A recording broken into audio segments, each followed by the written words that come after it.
Happy Thursday. I'm Chief Forecaster Dakota Hunter with your First Defense forecast. And let's start off with the weather headlines to show you what's coming up here. So lake snow squalls continue through the day today. Of course, lake effect snow has set up off the eastern end of Lake Erie. And of course, that will continue today and into tonight. Now, a messy Saturday is on the way with our next storm system. Now, we told you yesterday about how Saturday we likely could pick up a couple inches of snow. Well, it looks like now we're going to add a little bit of sleet into this mix as we go through the afternoon hours on Saturday. So that's going to hold down snow accumulations, probably 1 to 2 inches at most on Saturday. But the bigger deal for the weekend is going to be Sunday. It turns very windy. We're talking wind gusts maybe 50, 60 miles an hour. Would not be surprised if we see some sort of a high wind watch issued for Sunday. And we also see lake effect snow setting up through the day on Sunday as well. Now, please keep in mind, these are preliminary estimates. We wrote in capitals and we start it because it's subject to change. Probably 5 to 12 inches of snow just on Sunday alone from lake effect. Now, these totals are subject to change, but based on some of the good quality data,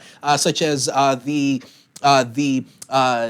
Euro model that's ran, it's suggesting right around 5 to 12 inches. That's what we're going with right now. But again, those totals could change as we get new data coming in tomorrow. This is the forecast snow through tomorrow. So this is not the weekend. This is just the lake effect snow here. 3 to 6 inches likely on the highest hills. Again, always focus on this lower number, not the higher number. But again, possibly upwards of 6 inches in some spots, 2 to 4 inches across the lower elevations. Once you work right at the immediate Lake Erie shoreline, 1 inch or less. And again, the Lake Erie shoreline often gets the lower amounts of snow. And then totals will dip off from there 1 to 3 inches further south and east as you lose that lake connection. So again, talking about the weekend here, this is the same graphic we showed yesterday, but we think that this track is going to go farther northward now. That's the reason why we'll add some sleet into the mix on Saturday. We have the snow, then it turns windy, then it turns in cold as we go into next week. We see our first hints of true Arctic air coming in here. So in terms of the weather impacts here, we think snowfall is going to be a very high category. This is mainly for Sunday.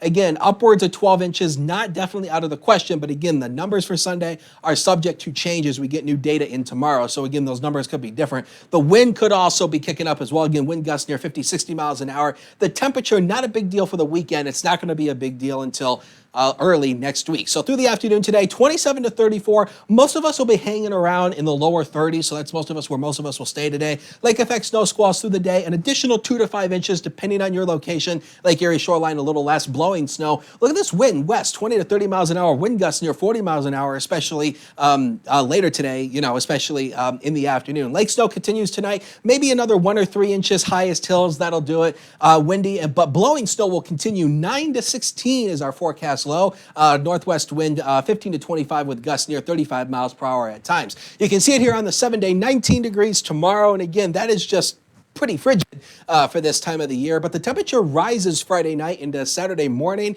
Our early low will be 14. As we start the day on Saturday, most of us will probably be in the mid to upper 20s. 38 degrees Saturday, snow to a wintry mix, windy. Sunday, there's that lake effect snow potential, 25, and it turns even colder as we go into early next week. 19 on Monday, 18 on Tuesday, but at least Tuesday will be dry. And then we start Wednesday in the single digits for most areas with a bitterly cold start, but at least we'll rebound slightly into the lower 20s.